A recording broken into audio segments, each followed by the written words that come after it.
오늘은 도란탕자 시리즈 14번째 시간으로 본문은 누가복음 16장 14절에서 18절입니다. 누가복음 16장 14절에서 18절 제가 봉독하겠습니다. 바리새인들은 돈을 좋아하는 자들이라 이 모든 것을 듣고 비웃거늘 예수께서 이르시되 너희는 사람 앞에서 스스로 옳다 하는 자들이나 너희 마음을 하나님께서 아시나니 사람 중에 높임을 받는 그것은 하나님 앞에 미움을 받는 것이니라. 율법과 선지자는 요한의 때까지요 그 후부터는 하나님 나라의 복음이 전파되어 사람마다 그리로 침입하느니라. 그러나 율법의 한 획이 떨어짐보다 천지가 없어짐이 쉬우리라. 무릇 자기 아내를 버리고 다른 데 장가 드는 자도 간음함이요 무릇 버림당한 여자에게 장가드는 자도 간음함이니라. 예수님이 세리와 죄인들과 식사 교제를 나누자 바리새인들이 유대인으로서 지켜야 할 율법 규정을 어긴다고 비난했습니다.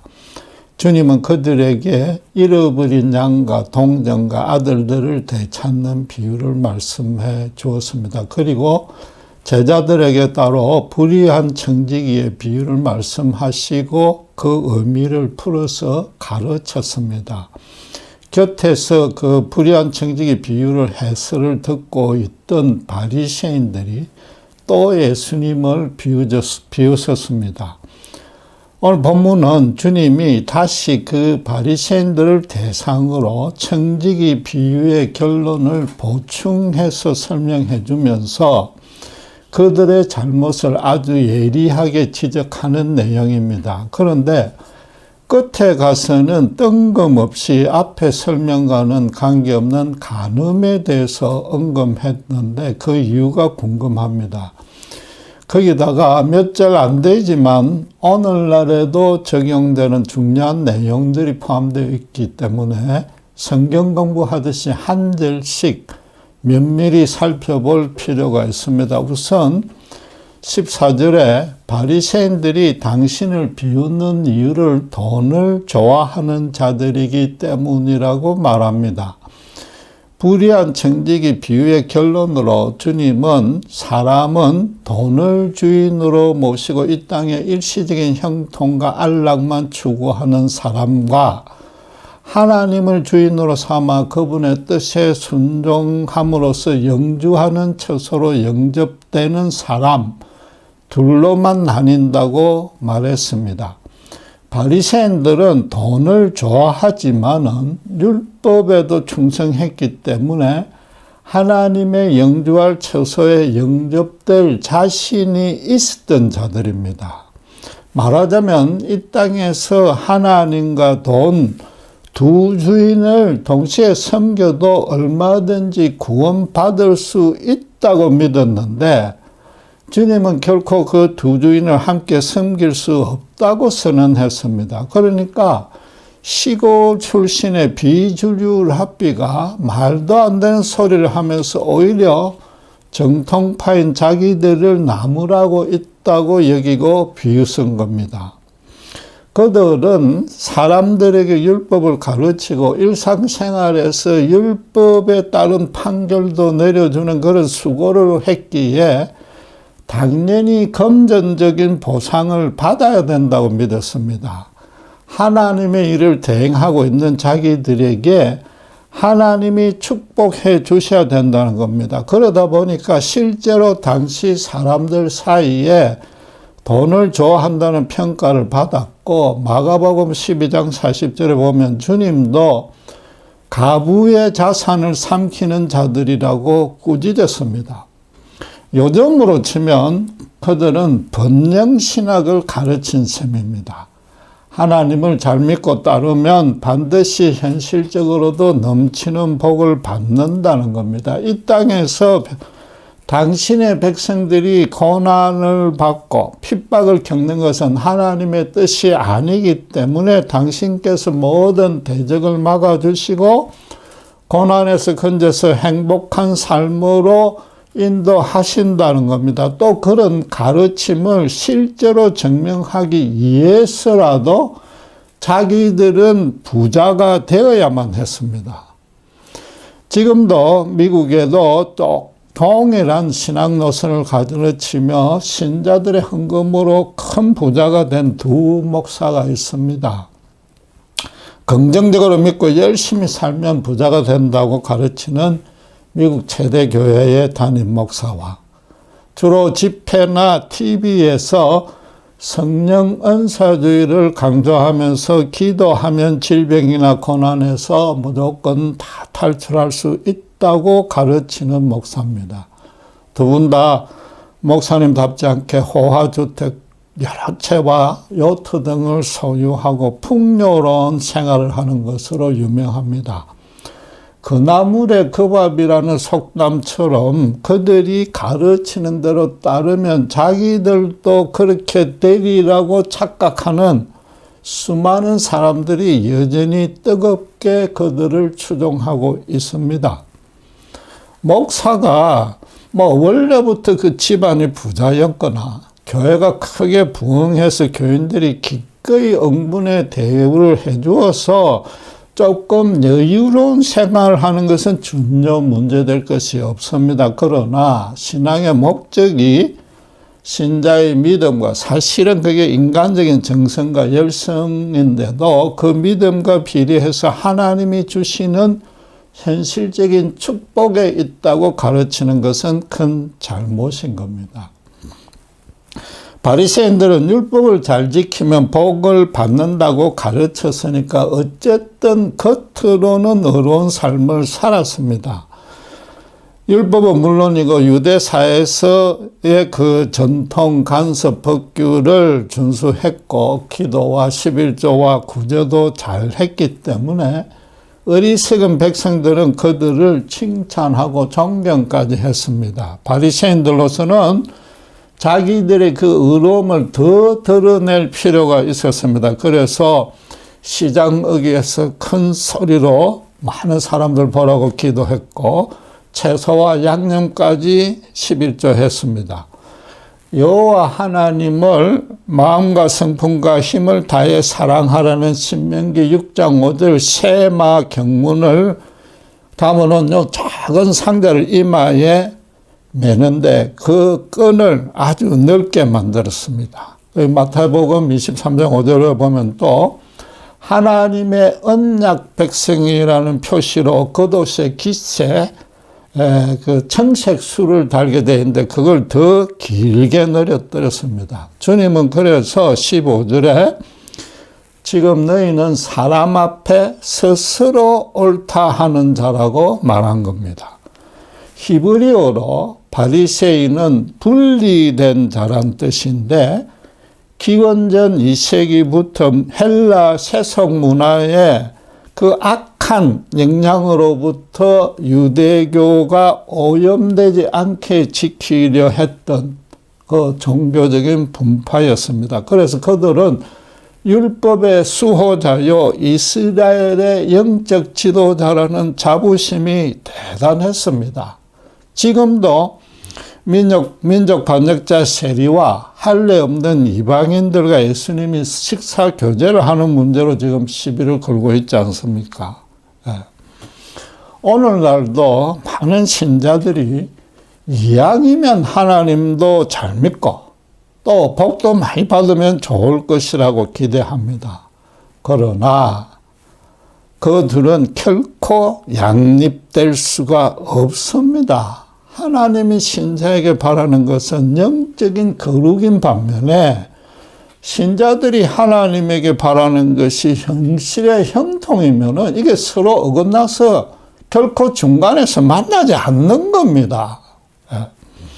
신자인데도 요즘 보면은 성경은 완전 뒷전이고 성공 비결이나 무슨 세상 처세술이나 자기 개발서 같은 책은 더 열심히 찾아서 읽고 있지 않습니까? 네.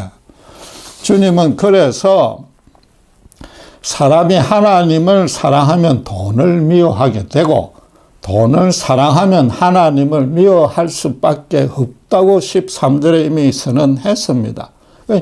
끼리끼리 모인다고 돈을 좋아하는 사람들 사이에서는 자기들과 똑같이 돈을 좋아하며 성공한 바리새인들이 높임을 받지만은 하나님이 원하시는 것과 정반대로 갔기 때문에 그분의 미움을 받을 수밖에 없는 겁니다. 그래서 15절에 바리새인들은 사람은 속일 수 있을지 몰라도 하나님은 그 마음을 다 아신다고 말씀한 겁니다. 솔직히 말해서 지금 일부 한국 교회에서 공공연히 이런 일들이 벌어지고 있지 않습니까? 대표적인 예로 장로 같은 중직자를 세울 때 기도 11조 봉사 잘하는 자들 중에서 재정적으로 여유 있는 자를 우선적으로 세웁니다. 교인들도 그런 사람들을 세워야 자기들의 수고나 헌금하는 게 줄어줄 테니까, 부담이 줄 테니까 그런 자들에게 표를 몰아줍니다. 심지어 장로로 선임되면 얼마 이상 헌금하라는 조건을 걸기도 합니다. 아무리 그러는 교회 숫자가 소수라 해도 미꾸라지 한 마리가 개천을 더럽힐 수 있듯이 지금 기독교 안이 하나님 얼굴에 완전히 먹칠을 하고 있지 않습니까?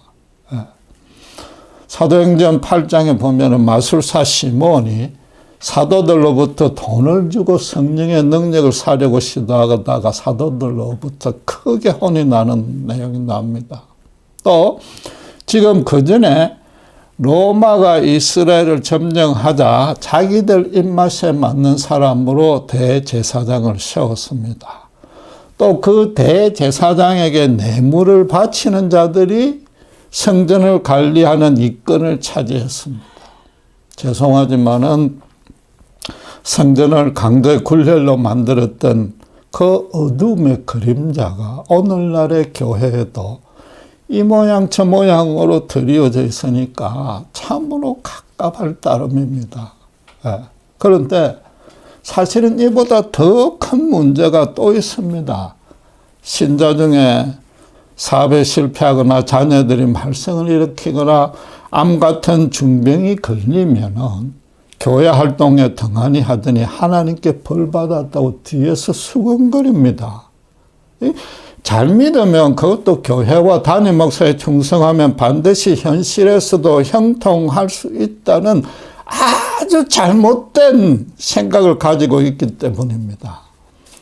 예수님 당시의 바리새인들과 그들을 추종하는 유대인들의 형태와 똑같은데도 오히려 그러는 자기들이 잘 믿고 있다고 착각하는 그 면까지도 지금 닮은 겁니다. 만약에 잘 믿으면 현실적으로 형통해야 된다는 것이 옳다면은 예수님이 십자가에 갈 리도 꼭 가서도 안 됩니다. 하늘의 천군 천사를 다 동원해서라도 로마 제국을 무너뜨리고 이스라엘을 다윗과 솔로몬 때처럼 번창하고 영화롭게 바꿔줘야 됩니다. 욥기 1, 2장에서 말하는 바가 뭡니까? 우리와 비교도 안 될 만큼 믿음이 좋고 신실한 욥도 아무 이유 없는 고난이 닥쳐서 세상에서 최고로 불쌍한 자가 될 수 있다는 거 아닙니까? 하나님도 물론 당신이 지으신 인간이 이 땅에서 행복하게 살기를 원하시지만은 당신의 뜻에 순종할 때에 그 영혼과 육신이 거룩해지는 복을 주시는 겁니다. 그런데 아담이 타락함으로써 모든 사람에게 자기만 높이려는 죄의 본성이 심어졌습니다. 서로 자기가 좋은 것으로 최고 많이, 최고 빨리, 최고 편하게 차지하려 드는 싸움이 벌어지니까 이 세상에 고난이 생길 수밖에 없습니다. 무엇보다 사실은 그 본인의 판단 미스나 시행착오는 물론이고 게으른 것이 그 실패와 고난의 가장 큰 원인입니다. 하나님의 그 소원과는 상관없이 신자를 포함해서 인간들 스스로의 죄와 잘못 때문에 평생토록 고난은 끊어지지 않는 법입니다. 하나님은 신자가 이 땅에서 행하는 그 도덕적인 행동과 종교적인 경건에 대해서 단지 점수만 매기는 판정관이 결코 아닌 겁니다. 그분은 당신의 자녀인 신자가 죄를 범해도, 아무리 큰 죄를 범해도 다시 거룩하도록 데리고 와서 고쳐서 당신의 거룩한 일에 헌신하게 이끌어주는 그런 분인 겁니다. 신자의 믿음 또한 고난을 없애기 위해서 갖는 것이 아니라 어떤 고난이 닥쳐도 하나님 아버지의 뜻을 분별하고 그 뜻에 합당하게 반응하기 위해서 믿음이 있는 겁니다.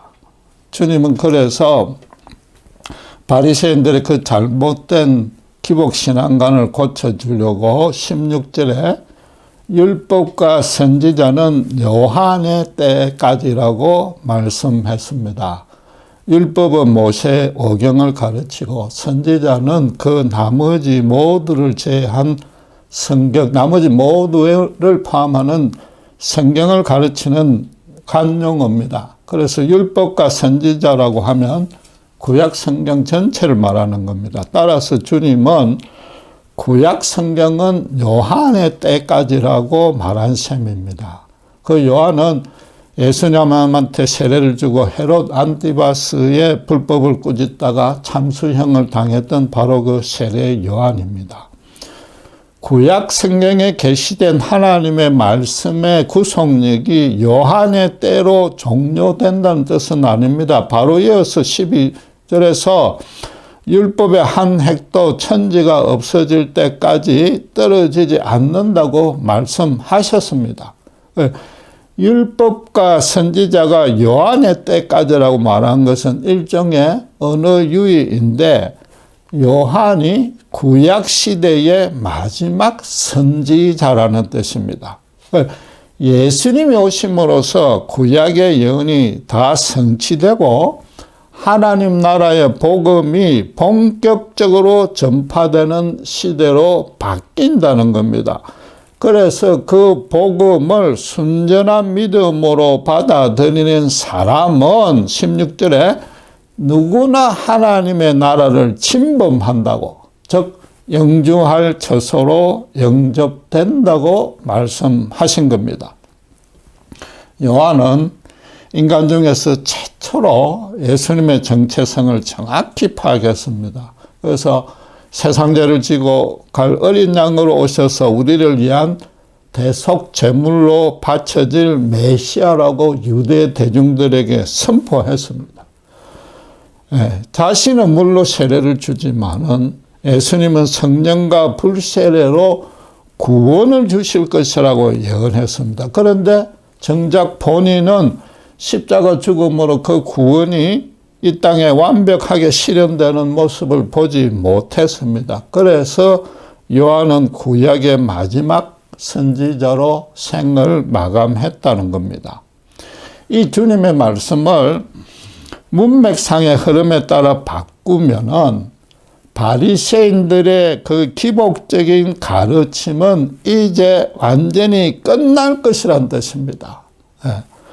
하나님이 당신보다 돈을 더 좋아하는 그들의 진짜 마음을 다 아시기에 더 이상 그런 거짓으로 사람들을 속이게 버려두지 않겠다는 뜻입니다. 그들은 하나님의 진리의 말씀으로 자신들과 백성들의 마음을 거룩하게 바꾸려 들지 않고 도덕과 종교라는 형식만 빌려서 추종자들의 피를 빨아먹으며 자기들의 육신만 살찌우려 한다는 겁니다. 소경이 소경을 인도하여 함께 지옥으로 멸망하는 참상을 하늘에서 도저히 더 두고 볼 수 없어서 주님이 죄인들을 구원하려 오셨다는 겁니다. 주님은 양떼들을 덩치는 이 삭군 목자 시대를 끝내려고 양들을 위해서 목숨을 바치는 참 목자로 오셨던 겁니다. 바리새인들이 사람들의 목에 씌운 도덕과 종교의 굴레를 십자가로 벗기겠다는 겁니다. 하나님은 세리와 가 도덕적인 죄인이고 이방인이 혈통적인 죄인이라고 해서 한 번도 차별한 적이 없다는 사실을, 그 진리를 주님이 지금 몸소 오늘 보이고 있는 겁니다. 그런데 주님은 17절에 율법의 정신은 절대로 없어지지 않는다고 강조하신 후에 간음과 율법이 어떻게 연결되는지 부연 설명이 없이 곧바로 18절에 간음에 대해서 가르쳤습니다. 이 조금 황당해 보이지만 앞뒤 문맥을 잘 살펴보면 예수님이 당시 상황에서 당시 청중에게 전하려고 했던 의미를 정확히 찾아낼 수 있습니다. 지금 청중은 바리새인이고 백성들로 율법을 잘 준행케 하여 유대교를 수호하려는 열심히 지나쳤던 그런 자들입니다. 그래서 하나님이 모세에게 수역한 거룩한 율법에는 없는 새로운 규정들을 많이 추가했습니다. 그 대표적인 것이 세리와 죄인과는 식사 교제도 하지 말라는 겁니다. 율법은 레위기 19장 33절 34절에 보면 너희 중에 우고하는 이방인들을 학대하지 말고 동족과 똑같이 사랑해 주라고 선언하고 있는데도 그들은 그런 규정을 만든 겁니다. 그러나 여러분, 세리들이 마음으로 로마를 사랑한 건 결코 아니고 다른 유대인들처럼 똑같이 미워했을 겁니다. 현실적으로 누군가 행해야만 되는 일이라서 어쩔 수 없이 그 로마의 일을 맡은 것 뿐입니다. 예수님은 그들의 그 정말 어쩔 수 없는 안타까운 마음을 아시니까 거리낌 없이 그들과 교제했던 겁니다. 로마 당국에 협조 잘한 것으로 따지자면 대제사장이야말로 어떠면입니다. 거기다가 세리처럼 로마 돈으로 부자가 된 것이 동족의 돈으로 부자가 된 바리새인들보다 사실은 더 어려운 것 아닙니까? 돈을 좋아하는 바리새인들이 볼 때는 로마를 지혜롭게 다루어서 너무 쉽게 부자가 되니까 그들을 극도로 싫어했던 겁니다. 예수님이 청지기 비유를 말씀하신 계기는 당신이 그들과 교제하는 이유를 밝힘으로써 세리들을 변호해 주려는 의도가 있었습니다. 그래서 청지기 비유에는 예수님의 또 다른 절묘한 언어유희, 더 깊은 뜻이 숨겨져 있는 겁니다. 불의한 청지기처럼 로마에 바칠 돈을 적당한 구실을 만들어서 적게 내고 자기가 착복하는 세리들도 분명히 많았을 겁니다. 또 그와 동시에 로마에 말하자면 이중장부식으로 적당히 둘러대기는 마찬가지지만은 거꾸로 백성들의 세금을 감면해주는 양심적인 세리도 분명히 있었을 겁니다. 그러니까 로마가 세리에게 관리하도록 맡긴 그 돈은 이스라엘이 볼 때는 불의한 재물입니다. 또 로마 제국이 아무리 그 풍부한 재물 부여가 커 보여도 하나님이 보시기에는 지극히 적은 것입니다. 그래서 주님은 10절에 지극히 작은 것에 충성된 자는 큰 것에도 충성하고 지극히 작은 것에 불의한 자는 큰 것에도 불의하니라고 선언한 겁니다. 지금 당신의 설교를 들으려고 맨 앞으로 나온 세리들은 아주 양심적이었던 세리거나 최소한도 지난 자기들의 잘못을 진심으로 회개하려는 자들입니다. 그래서 그런 세리는 큰 것, 즉 영주할 처소 하나님 나라에도 충성하고 그걸 받게 된다는 뜻입니다. 반면에 돈을 좋아해서 불의한 재물에는 충성하고, 그래서 지극히 적은 가부의 재산까지 삼키는 바리새인들은 하나님의 큰 것을 결코 받지 못한다는 겁니다.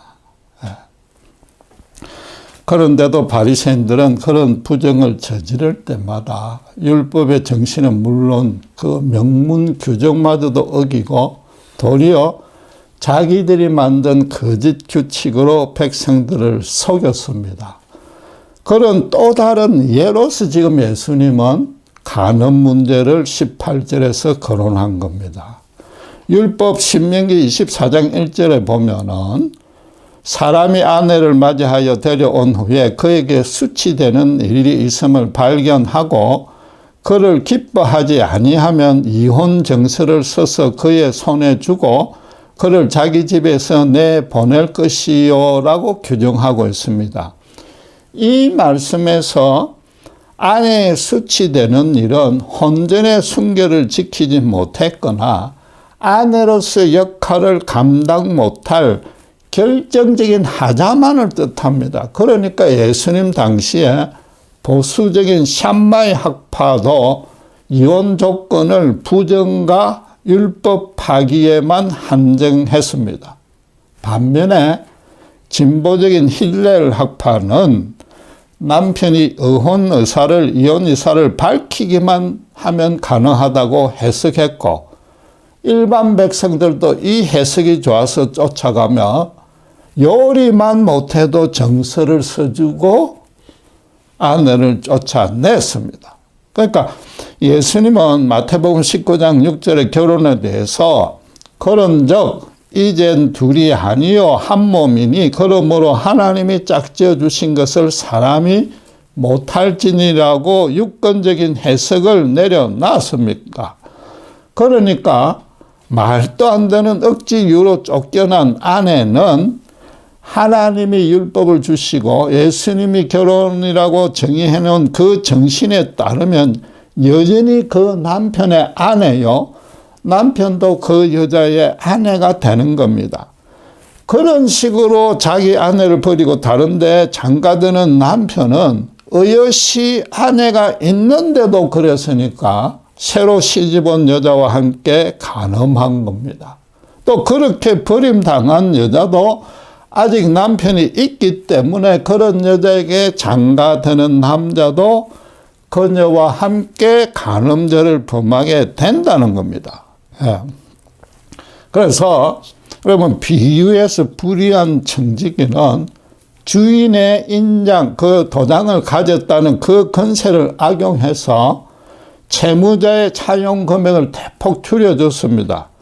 당연히 채무자의 인기를 얻고 그들로 친구를 삼았고 그래서 일시적인 처소를 마련했습니다. 지금 바리새인과 서기관들도 율법을 해석할 수 있는 그 권한을 악용해서 유대 남성들에게 마음대로 이혼해도 된다고 허락해 줬습니다. 자연히 그 자기들 이름은 사람들 사이에 높아지고 그 대가도 받게 된 겁니다.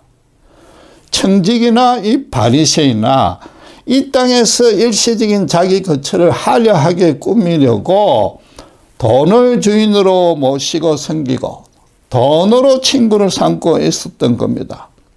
그러면서도 겉으로는 돈이 아니라 그 주인과 하나님의 이름을 빙자해서 그렇게 한 겁니다. 그들이 이 바리새인들이 사람들 사이에 높임을 받고 있는 동안에 유대인과 식사교제마저 못했던 세리와 죄인들의 가슴이 어떠했겠습니까? 자기들은 인간 축에도 들 수 없다는 그 씻을 수 없는 상처를 심어준 겁니다. 거기다가 자유롭게 이혼 정서를 발급해 줌으로써 지금 자기들 추종자들마저도 하나님 앞에 큰 죄를 범하게 만들었습니다. 간음은 그 현장에서 돌로 죽임을 당할 만큼 엄청난 죄였습니다. 소경이 소경을 인도해서 함께 멸망의 길로 들어가는 꼴입니다. 그런데 그 사실을 지금 깨우쳐 주려는 하나님이신 예수님을 돈을 좋아하는 바리새인들이 도리어 지금 비웃고 있단 말입니다. 예. 당시로 따지면 인간 세상에서 가장 경건하고 어려웠던 바리새인들의 영적 수준이 이 정도밖에 안 됐다는 겁니다. 그런데 더 문제는 2000년이 지난 지금까지도 그런 모습이 많은 교회들에서 그대로 재현되고 있으니까 인간들의 영적 실상이 얼마나 비참합니까? 예수님이 오셔서 우리 모두 죗값을 지고 죽으시는 것에 도대체 인간에게 구원의 길이 있을 수 없지 않습니까? 만약에 2000년 전 골고다 예수님의 그 처형 현장으로 돌아간다면은 다른 종교들처럼 인간 스스로 착해져서 구원을 얻을 수 있다든지 인간이 자기 의지로 십자가 구원을 선택할 수 있다고 과연 그 앞에서 큰 소리 칠 자가 있겠느냐 말입니다. 제가 인터넷 사역을 한 지 근 20여 년이 돼 갑니다. 그동안 성경과 신앙에 대해서 상담을 수도 없이 받았지만 본문과 맥락이 같은 질문이 가장 많았습니다. 성경 구절을 문자적으로 적용하거나 원래 의미하는 바와 달리 학대해서 신앙생활을 도덕적으로 마치 완전한 성자가 되어야 되는 것으로 잘못 알고 있습니다. 그래서 조금만 윤리적 종교적으로 잘못하면 큰 죄를 범했고 하나님께 벌을 받지 않는지 두려워했습니다. 여러분 신자들은 목사에게서 배운 대로 생각하기 마련입니다. 말하자면 많은 목사님들이 죄송하지만 성경 해석과 적용을 본문의 바리새인들과 비슷하게 하는 경우가 많다는 뜻입니다. 물론 목사님들의 처음 의도는 바리새인들처럼 선합니다. 신자들로 어떻게든 하나님의 말씀대로 따라서 거룩하게 살게 하려는 뜻입니다. 그런데 그러려면 하나님 말씀의 도덕적 종교적인 뜻보다는 그 배후에 있는 하나님의 심정을 정확히 헤아려서 신자들의 마음에 심어줘야 됩니다. 살아 역사는 십자가 복음, 거기에 드러난 사랑만이 사람을 변화시킵니다. 도덕과 종교 균형으로는 사람이 근본적으로 바뀌지 않습니다. 그럴 수 있다면 예수님이 이 땅에 오시지도 않았습니다. 예수님이 지금 율법은 요한의 때까지고 이제 곧 십자가 복음의 때로 바뀔 것이라고 했지 않습니까? 그럼에도 율법은 한 획도 땅에 떨어지지 않는다고 확실히 선포했습니다. 하나님의 율법을 제정한 그 정신은 하나님의 심정은 그대로 살아있으니까 그 심정대로 실천하되 뭐라고요? 문자적으로만 해석 적용하지 말라는 겁니다. 그리고 무엇보다도 그 율법에 드러난 하나님의 정신은 예수님의 십자가 복음으로 완성된다는 뜻입니다. 하나님의 마음은 골고다 십자가에 그대로 다 드러나 있습니다. 그 뜻은 제가 누차 강조하지만은 죄는 예수님이 죽기까지 미워하되 죄인은 예수님이 죽기까지 사랑한다는 겁니다. 그 첫째 이유는 하나님이 당신께서 지으시고 심히 기뻐하셨듯이 여전히 우리를 심히 사랑하시기 때문입니다. 거기다가 우리 모두는 죄에서 자유롭지 못하고 심지어 하나님을 믿고 따르면서도 여전히 자기를 스스로 옳다 하는 습성을 완전히 버리지 못했기 때문입니다. 바리새인들처럼 하나님의 율법 규정대로 사람들을 정죄 심판하려면 이 땅에 살아남을 자는 단 한 명도 없습니다. 하나님은 그래서 도무지 자기 죄를 씻을 길이 없음을 깨닫고 예수님의 십자가 앞에 겸손히 엎드린 자는 용서해서 당신의 자녀로 받아들여 주는 겁니다. 그리고 성령을 내주시켜서 진리의 말씀을 매일 묵상하고 기도로 회개에 각성케 해서 날로 날로 거룩해지도록 그 거룩해지는 복을 주고 계시는 겁니다. 예수님의 십자가 긍휼이 베풀어지기 전에는 모든 이가 하나님과 원수가 되어서 죽을 수밖에 없는 죄인의 자리에 서 있었습니다. 모든 이가 사형수였고 신자는 그 형만 사면받았을 뿐입니다. 그런데도 인간끼리 특별히 신자가 불신자들이나 동료 성도들에게 손가락질하는 것은 죽을 때까지 아직도 정신을 못 차린다는 꼴입니다. 자기는 더 나은 사형수니까 더 나쁜 사형수를 비방 멸시해도 당연하다는 뜻이지 않습니까? 다른 사람들보다 도덕적 종교적으로 자기가 우월하니까 그것도 자기가 정한 잣대에 따라 판단해놓고 예수님과는 정반대로 죽기까지 다른 사람들의 죄보다는 그 사람을 더 미워하고 있는 겁니다. 십자가에 드러난 하나님의 심정을 쉽게 이해하려면 부모님의 심정으로 대체해보면 됩니다. 자식이 잘못을 범했다고 해서 미워하는 부모는 아무도 없습니다. 심지어 살인죄를 지어도 그 사랑하는 마음은 변함이 없고 더 애처롭게 여깁니다. 회개해서 새 사람으로 바뀌도록 끝까지 간절히 기도해 줍니다. 예수님이 탕자인 두 아들의 비유를 말씀하신 까닭도 지금부터 말씀을 맡아서 복음을 맡아서 하나님을 대신해서 백성을 가르칠 제자들들어 바로 그 비유의 아버지의 심정으로 백성을 아들 대하듯이 대하라는 겁니다. 예수님을 따라간다는 것은 한마디로 모든 인간관계에서 성육신의 정신을 실천하는 겁니다. 예수님의 마음으로 남을 자기보다 낮게 여기고 그대로 대하는 겁니다. 최대한 양보해서 남의 눈에 티끌보다 자기 눈에 들보부터 먼저 보는 겁니다. 혹시라도 내가 다른 사람보다 도덕적, 영적으로 조금이라도 우월하게 여겨지고 그래서 다른 사람이 조금이라도 우습게 보이면은 예수님이 유일하게 저주하신 바리새인의 자리로 떨어진 겁니다. 오늘 본문에서 오늘날의 신자가 배울 바는 아주 간단합니다. 교인들이 특별히 목사가 돈으로 사람을 판단하면 필연적으로 차별하게 된다는 겁니다. 하나님의 관점으로 바라보면 예수님처럼 세상 사람들이 아무리 비방해도 전혀 개의치 않고 어떤 흉악한 죄인이라도 예를 들면 지금 가장 말이 많은 동성애자라도 사랑할 수 있다는 겁니다. 최소한도 그들에게 먼저 다가가 복음을 전할 수 있다는 겁니다. 하나님을 주인으로 모시고 계시는데 어떻게 그런 일이 가능하지 않겠습니까? 기도하겠습니다. 하나님 아버지 은혜를 감사드립니다. 바리새인이 돈을 좋아하면서도 겉으로 의로운 척 도덕적 종교적 굴레로 교인들을 추종자들을 얽매는 모습을 봅니다. 그 모습에서 오늘날의 교회와 정말 교회 지도자들이 잘못하고 있지 않는지 되돌아보게 합니다.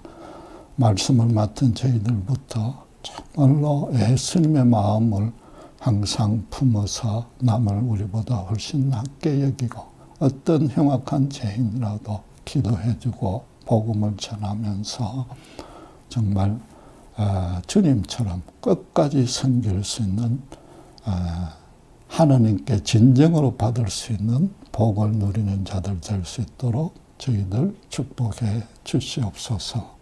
감사합니다. 우리 주 예수 그리스도 이름으로 기도드렸습니다.